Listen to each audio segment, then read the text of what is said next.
रघुवर की श्री राम सियवर। आरती उतारो श्री राम रघुवर की, राम रघुवर की श्री राम सियवर। भक्ति ज्योति जगमग हो मन मंदिर की, आरती उतारो श्री राम रघुवर की, राम रघुवर की श्री राम सियवर। सियावर रामचंद्र की जय। गुरुवर, आज सिद्धार्थ प्रथम बार महाराज के साथ शाक्य न्याय सभा में जा रहे हैं। इन्हें आशीर्वाद दीजिए। सिद्धार्थ, गुरुवरे के पांव छू। सदायुषी भव, कीर्तिमान भव, कुल देवता सूर्य समान तेजस्वी भव। दीजिए। प्रसाद नहीं, आशीर्वाद। मेरा आशीर्वाद तो सदा आपके साथ है कुमार। कहाँ है आपका आशीर्वाद? मुझे तो नहीं दिख रहा।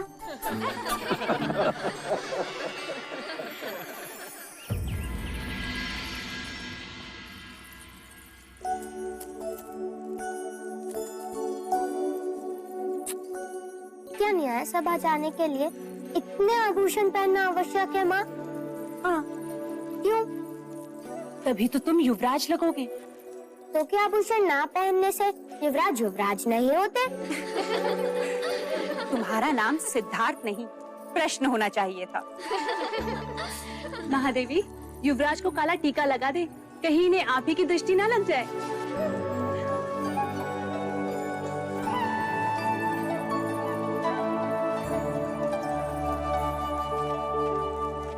लीजिए देव, युवराज न्याय सभा जाने के लिए सज्ज है।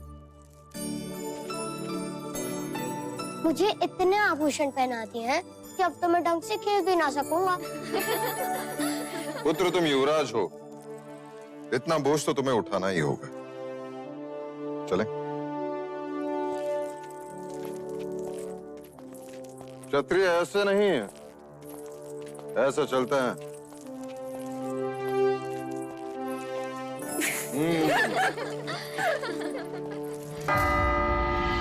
आप सभी का कपिल वस्तु की न्याय सभा में स्वागत है। और स्वागत है हमारे युवराज सिद्धार्थ का और कुमार देवदत्त का भी, जो आज प्रथम बार कपिल वस्तु की न्याय सभा में उपस्थित हुए हैं। युवराज सिद्धार्थ की जय! युवराज सिद्धार्थ की जय! युवराज सिद्धार्थ की जय! शांत हो जाइए, शांत हो जाइए। महाराज शुद्धोदन की आज्ञा से अब आज की न्याय सभा आरंभ की जाती है। अब दोनों किसान अपनी अपनी न्याय याचना लेकर महाराज के सम्मुख उपस्थित होंगे।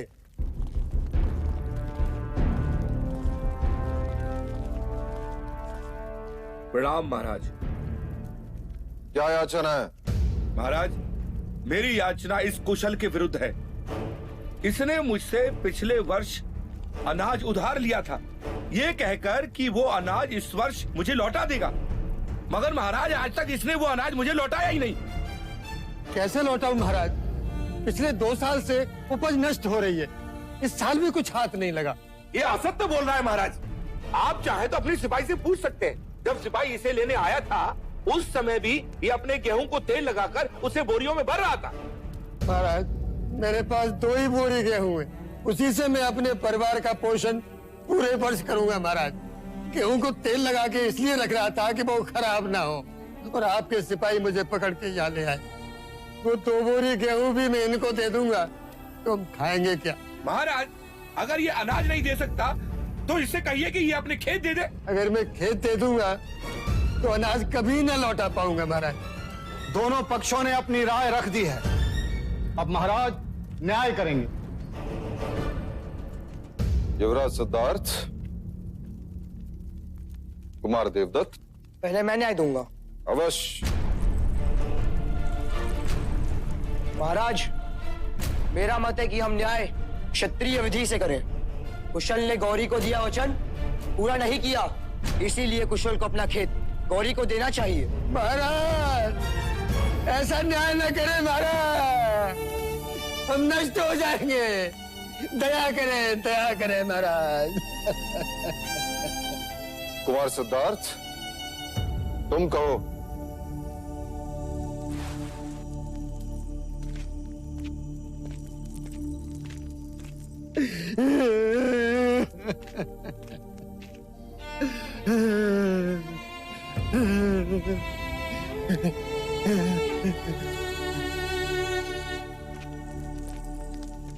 महाराज, यदि कुशल गौरी को गेहूं दे देगा तो अपने परिवार का पेट कैसे पालेगा? खेत दे देगा तो अनाज कहाँ से उगाएगा? और गौरी को उसका अनाज कहाँ से लौटाएगा? वैसे भी गौरी के पास अनाज का अभाव नहीं, इसलिए मुझे लगता है कि कुशल की अनाज लौटाने की अवधि बढ़ा दी जाए।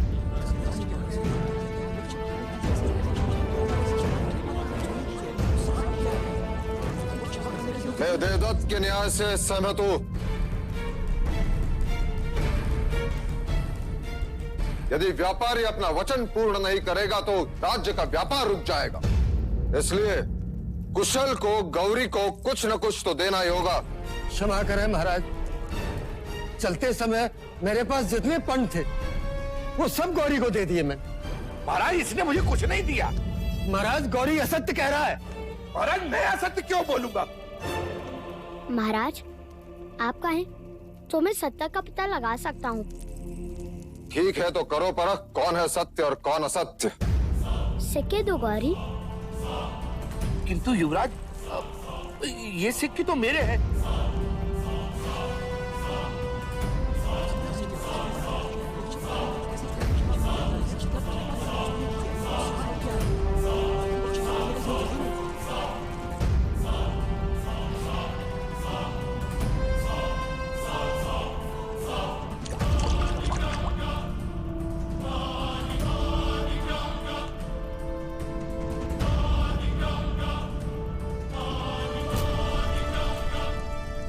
ये सिक्के कुशल के ही हैं।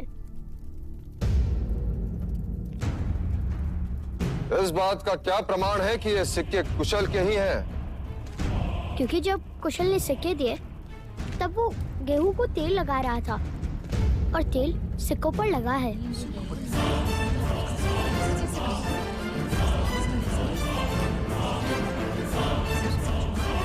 क्षमा महाराज, क्षमा।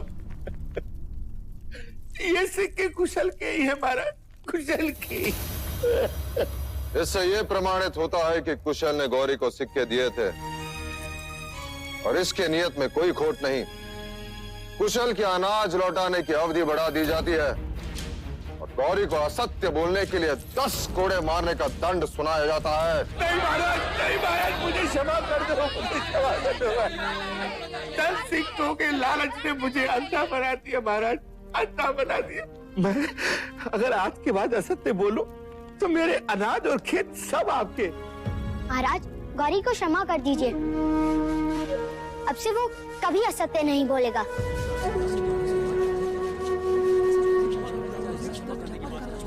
गौरी, मैं तुम्हें क्षमा कर सकता हूँ यदि इस न्याय सभा में कोई तुम्हारा उत्तरदायित्व लेता है कि तू दोबारा झूठ नहीं बोलेगा। हाँ महाराज।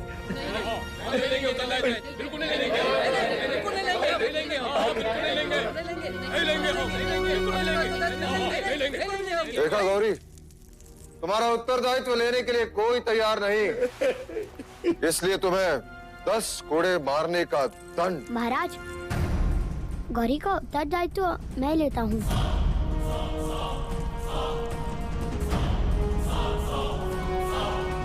आज से ये कभी असत्य नहीं बोलेगा। सिद्धार्थ, बताए उत्तरदायित्व लेने का अर्थ क्या है? यदि गौरी ने दोबारा असत्य कहा तो कोड़े तुम्हें खाने होंगे। हाँ ज्येष्ठा, पर गौरी तो यातना से बच जाएगा ना?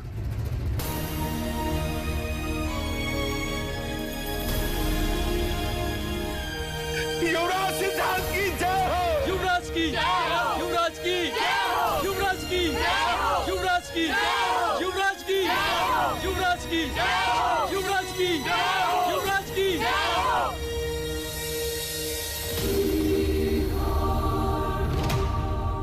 चाहे लाख जतन कर ले राजन, तेरा पुत्र सन्यासी ही बने।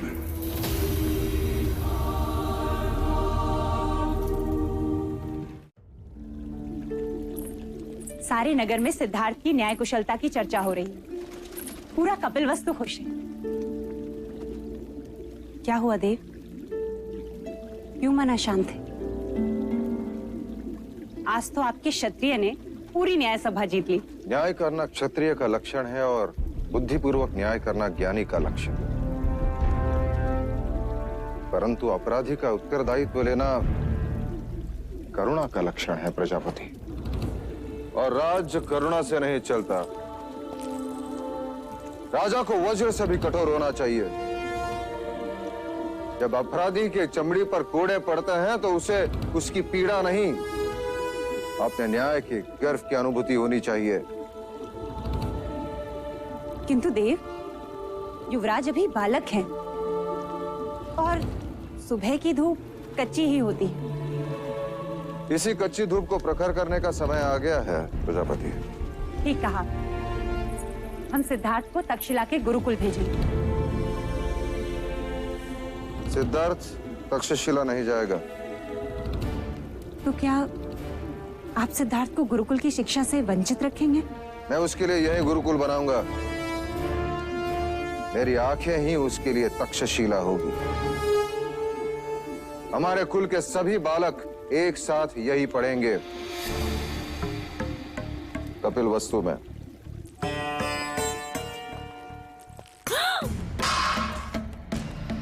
भोजन पर क्रोध नहीं करते देवदत्त। क्यों न करूं? मुझे सब पर क्रोध आ रहा है। मेरा न्याय उचित था, महाराज भी सहमत थे, फिर भी प्रजा ने सिद्धार्थ के नाम की जय जयकार की। क्यों?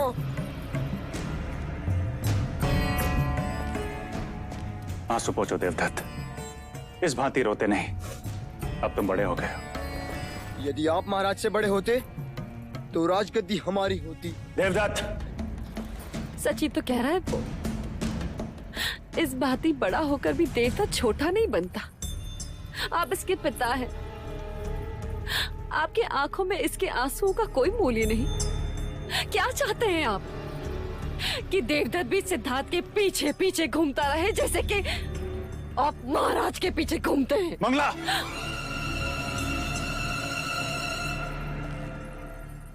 अब देखना देवदत्त के आंसुओं का मूल्य कौन चुकाता है, महाराज शुद्धोधन अथवा युवराज सिद्धार्थ।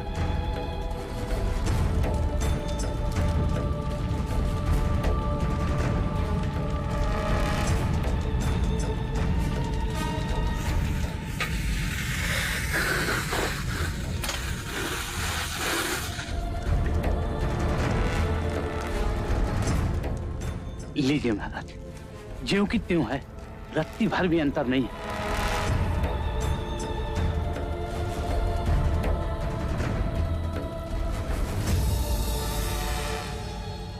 ध्यान रहे, किसी को पता ना चले।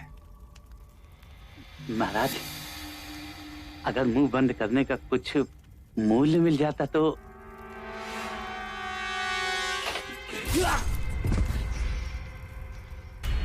ऋण तो मैं स्वयं भी नहीं रखता।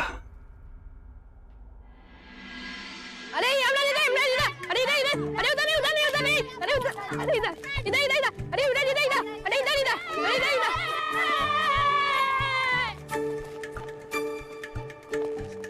खेलोगे हमारे साथ? नहीं।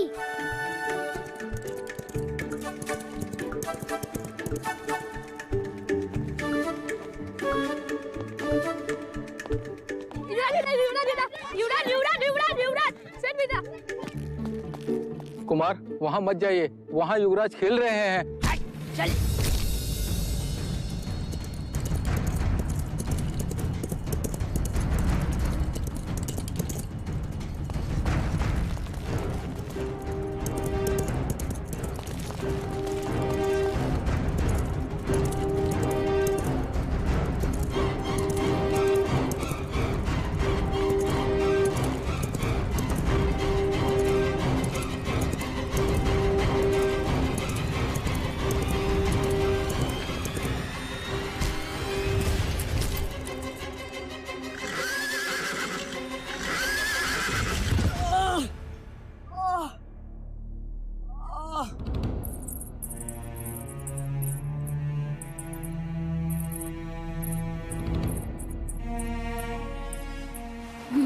महादेवी।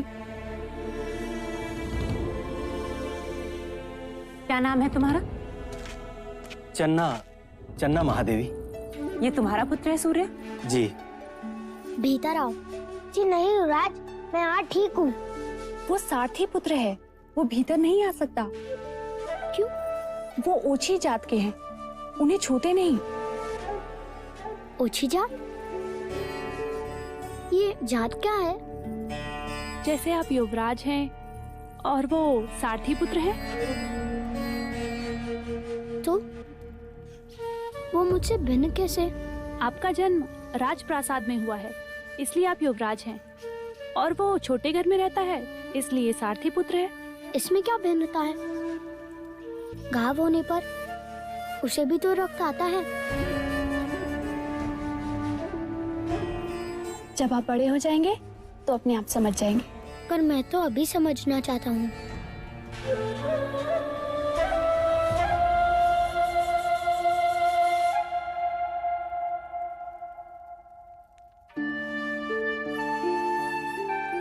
अरे नहीं नहीं युवराज, ये क्या कर रहे हैं आप? हमें नहीं छूते, हम ओछी जाति के हैं, हमें छूना पाप है। आज यदि ये मुझे छूता नहीं तो मैं बचता कैसे? मैं तो घायल हो जाता। महादेवी,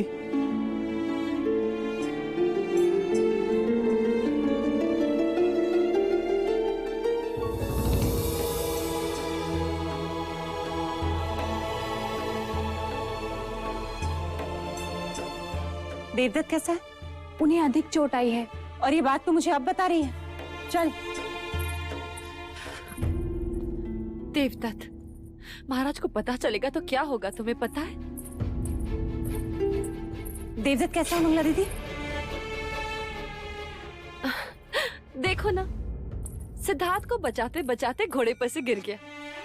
भाइयों का प्यार तो देखो जरा। सिद्धार्थ, तुम ठीक तो हो? ये हटाओ इसे यहाँ से। इसी के कारण सब कुछ हुआ। यही बीच में आ गया था और मैं अश्वनियंत्रण खो बैठा और गिर पड़ा। हटाओ इसे यहाँ से। ओछी जात। ये मेरे साथ है ज्येष्ठा। यदि ये तुम्हारे साथ है तो मैं तुम्हारे साथ नहीं। देवदत्त, क्या कह रहे हो? युवराज है ये। कोई बात नहीं मंगला दीदी, हमें तो इस बात का संतोष है कि दोनों कुमार स्वस्थ हैं। एक बात और मंगला दीदी, ये बात महाराज तक ना पहुंचे, अन्यथा अकारण ही युवराज को लेकर चिंतित हो जाएंगे।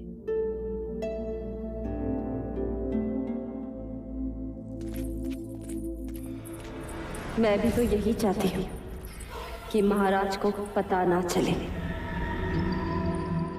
देवदत्त, अच्छा अवसर चला गया हाथ से, अन्यथा आज तो मेरा आखेट बन ही जाता।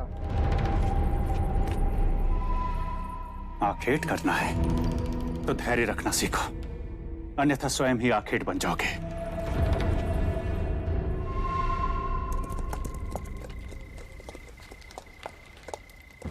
गौरीनंदन जी। जी कहिए, क्या आदेश है?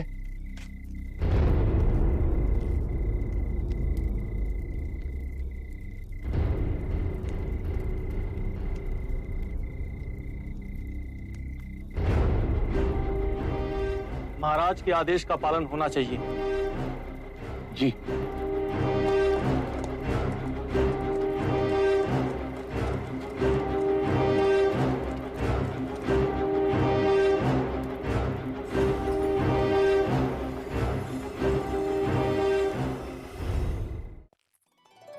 हम सब कहाँ जा रहे हैं यार?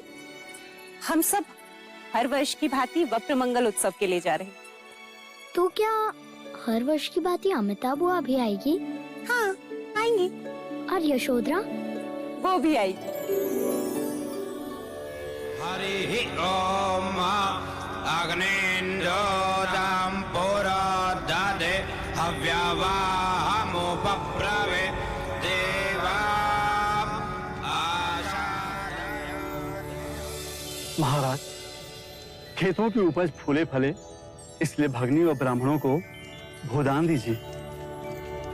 परंतु हमारी भगिनी अभी तक देवदास से आई नहीं गुरुवर।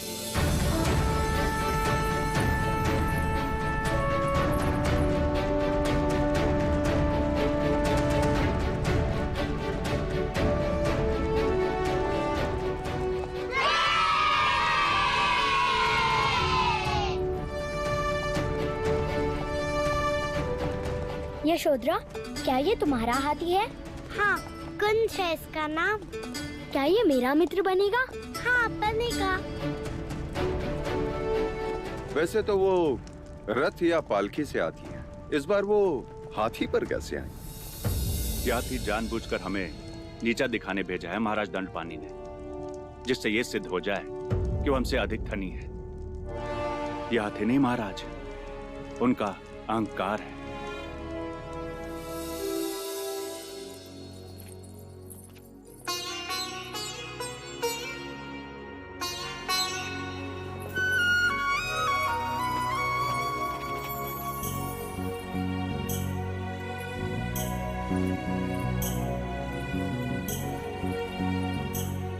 पल्लू से ढक दिया मेरी पुत्री को।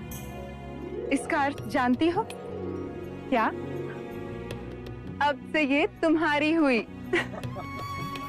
तुमसे किसने कहा कि ये पराई है? ये तो पहले से ही हमारी है। क्यों यशोधरा?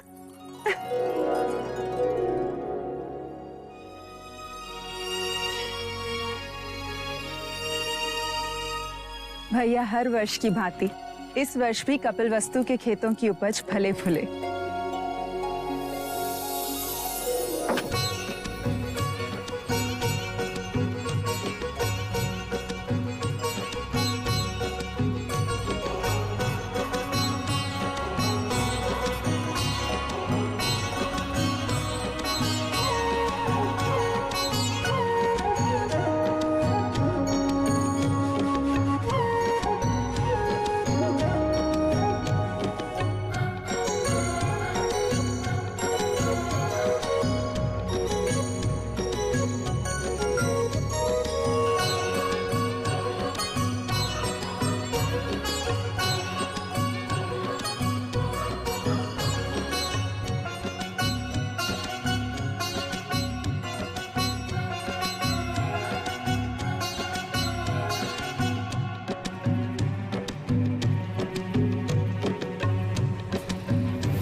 क्षत्रिय, युवराज की, युवराज की, युवराज की, युवराज की, युवराज की, युवराज की, युवराज की, युवराज की, युवराज की, युवराज की, युवराज की, युवराज की, युवराज की, युवराज की।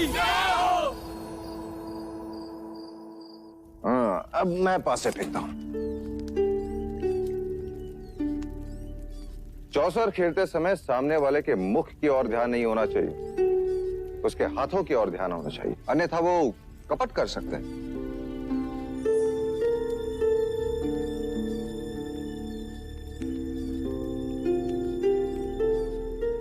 क्या उस हाथी जैसा तुम्हें मेरे सर पर भी कांटा दिखाई दे रहा है? हाँ। निकाल दो। निकाल दो। निकाल।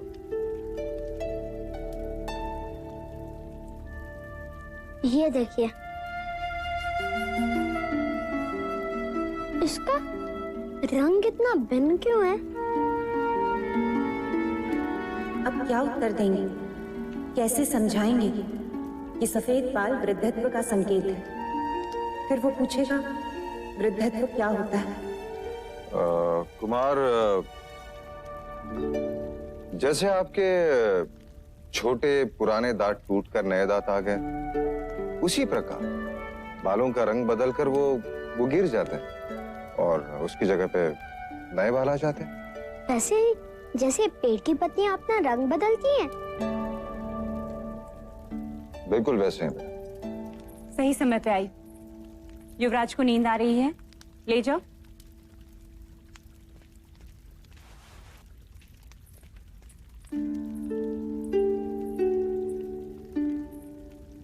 युवराज का ध्यान सूक्ष्म बातों पर, बुद्धि कशाग्र है और निरीक्षण तीक्ष्ण। आज तो बात टल गई, किंतु कल घोषणा कर दी जाएगी। राजप्रसाद में सब सर ढक कराएंगे और स्त्रियां सर पर मेहंदी के पत्तों का लेप लगाएंगे, केश का रंग बदल जाएगा। नहीं देव, क्या हम सिद्धार्थ को सच्चाई नहीं बता सकते? अतीत की आलोचना मनुष्य को उदास करती है और भविष्य की कल्पना उससे निर्बल। इसलिए वर्तमान में जियो प्रजापति। मेरे लिए हर वो सत्य असत्य है जो सिद्धार्थ को जीवन की व्यथा का परिचय दे। और हाँ, सिद्धार्थ को प्रातःकाल जगा देना, गुरुजन आ रहे हैं।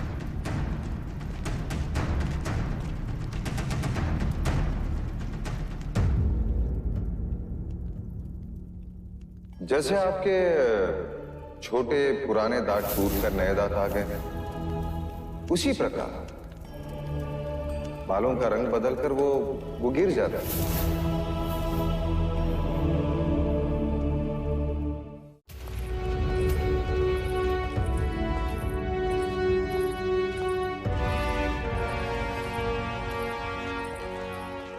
युवराज, ये सारे ब्राह्मण वेद के अंग हैं। गुरु कौंडिल्य आपको शास्त्र की शिक्षा देंगे। गुरु अश्वपाल तुम्हें घुड़सवारी सिखाएंगे। राजनीति का ज्ञान गुरुवर्य तुम्हें देंगे। छंद एवं व्याकरण गुरुवर्य आपको सिखाएंगे। ये खगोल शास्त्र के वेद विज्ञान में कुशल है। आज से ये सारे ब्राह्मण तुम्हारे गुरु हैं। इनके आदेश का पालन करना तुम्हारा धर्म है। इनसे आशीर्वाद लो।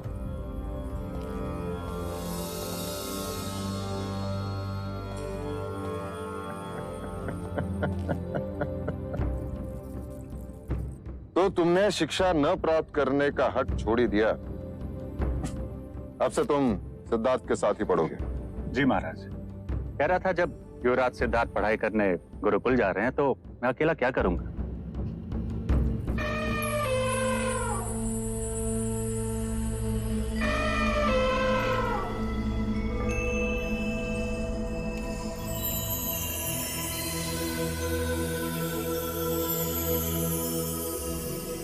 महाराज, हाथी और कुंवारी का सामने आना अच्छा शगुन है।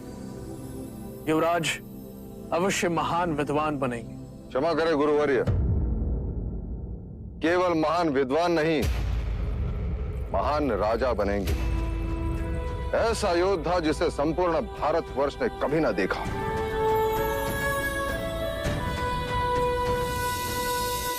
ये क्या है? दीपक। ये दीपक ज्ञान और ध्यान का प्रतीक है। वो कैसे? ज्ञान का प्रतीक इसलिए कि जब यह प्रकाशित होता है तो हम निकटतम जगत को जान लेते हैं, और ध्यान का प्रतीक इसलिए कि जब यह प्रकाशित होता है तब सबका ध्यान उसी की ओर आकर्षित होता है। शिक्षा का प्रारंभ हम ब्रह्मनाद से करेंगे, अर्थात ओम के उच्चारण से करेंगे। जब तक ये दीपक मंगल नहीं हो जाते, सबको उच्चारण करते रहना होगा।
मेरी फेंकी गिल्ली सिद्धार्थ कभी नहीं ढूंढ पाएगा, रात तक भी नहीं। गिल्ली मिल गई! गिल्ली मिल गई दोस्तों! लो, तुम तो कहते थे कि सिद्धार्थ तुम्हारी गिल्ली कभी नहीं ढूंढ पाएगा। ढूंढ ली ना उसने गिल्ली। अब तुम अपनी आंखें बंद करो। चलना, अब तुम्हारी बारी।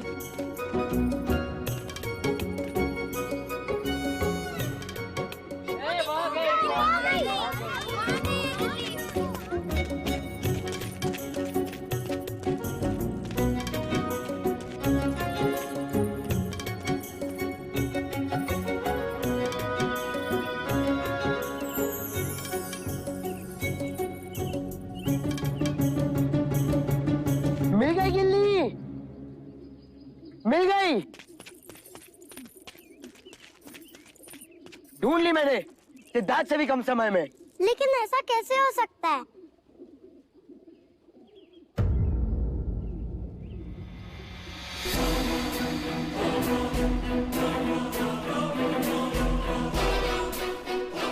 गिल्ली तो यहाँ है। सिद्धार्थ इतनी जल्दी गिल्ली कैसे ढूंढ सकता है? अवश्य इसने कपट किया है। इसने हमें दूसरी गिल्ली दिखा दी। नहीं, सिद्धार्थ असत्य कभी नहीं बोल सकता। तो मैं सत्य बोल रहा हूँ। ध्यान रहे, मैं ज्येष्ठ हूँ, कपट सिद्धार्थ ने ही किया है।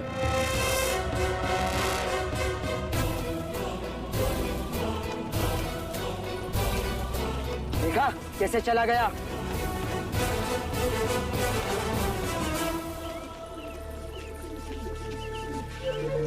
क्या हुआ सिद्धार्थ? क्या हुआ सिद्धार्थ को?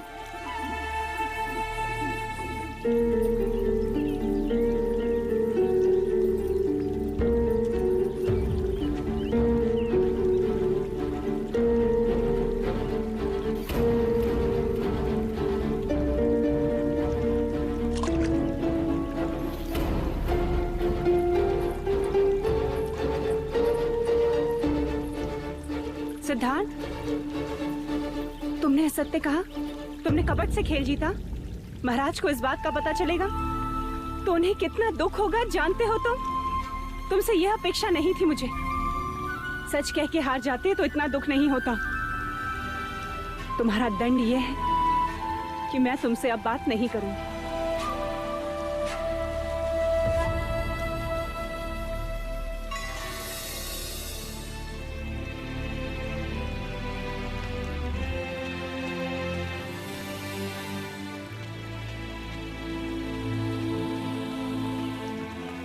यही है वो गिल्ली जो मैंने फेंकी थी। देखो, इसका कोना टूटा है। जैसा की दिखाई हुई गिल्ली दूसरी थी। कपट सिद्धार्थ ने नहीं किया महादेवी।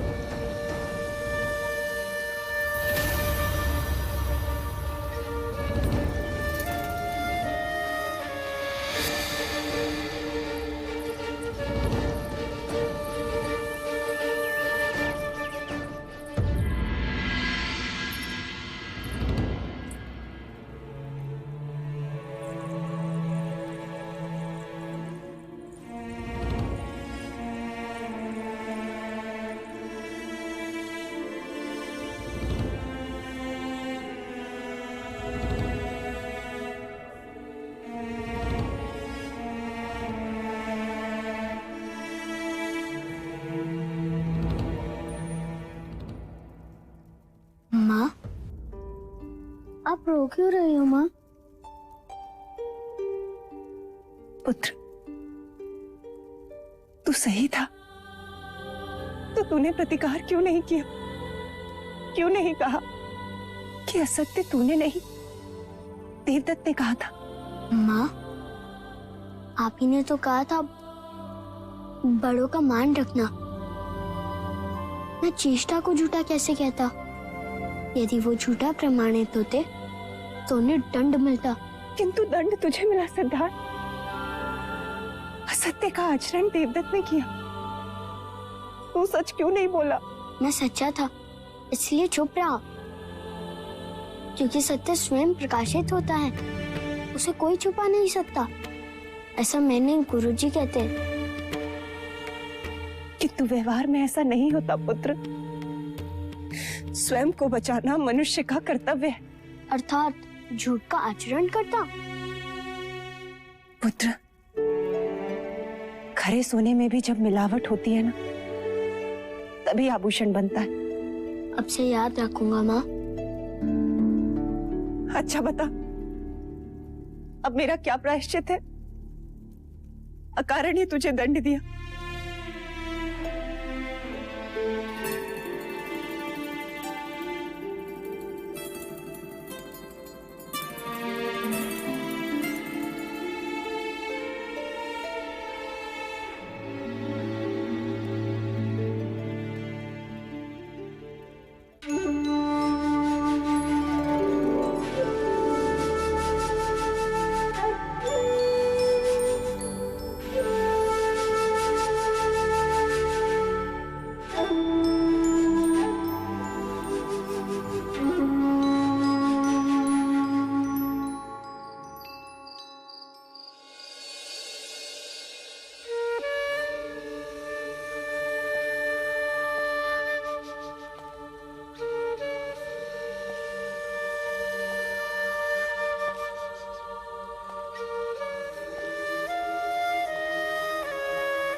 आज तुम्हारे सुर करुणा से भरे हैं प्रजापति।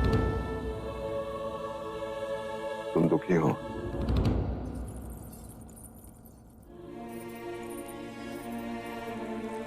हाँ देव, एक मां के लिए इससे बड़ा दुख क्या होगा कि वह अपने पुत्र को समझ ही नहीं पाई। ऐसा लगता है जैसे 8 साल की उम्र में कोई 80 साल का विचारक बन दी। देव, पत्थर सामने आ जाएं, तो पेड़ की जड़ें भी उन्हें काट कर अपना रास्ता बना लेती हैं। किंतु यह बालक, यह तो अपने बारे में कुछ सोचता ही नहीं। सामान्य मनुष्य स्वार्थ भी नहीं। उसे दंड देकर तुम स्वयं को दुखी कर रही हो प्रजापति। उसे लड़ना सिखाइए, सिद्धार्थ को लड़ना सिखाइए देव। तुम चिंता मत करो देवी। मेरे जीवन का ध्येय यही है कि सिद्धार्थ भारतवर्ष का सबसे बड़ा योद्धा बने। वो सम्राट सिद्धार्थ गौतम कहलाए।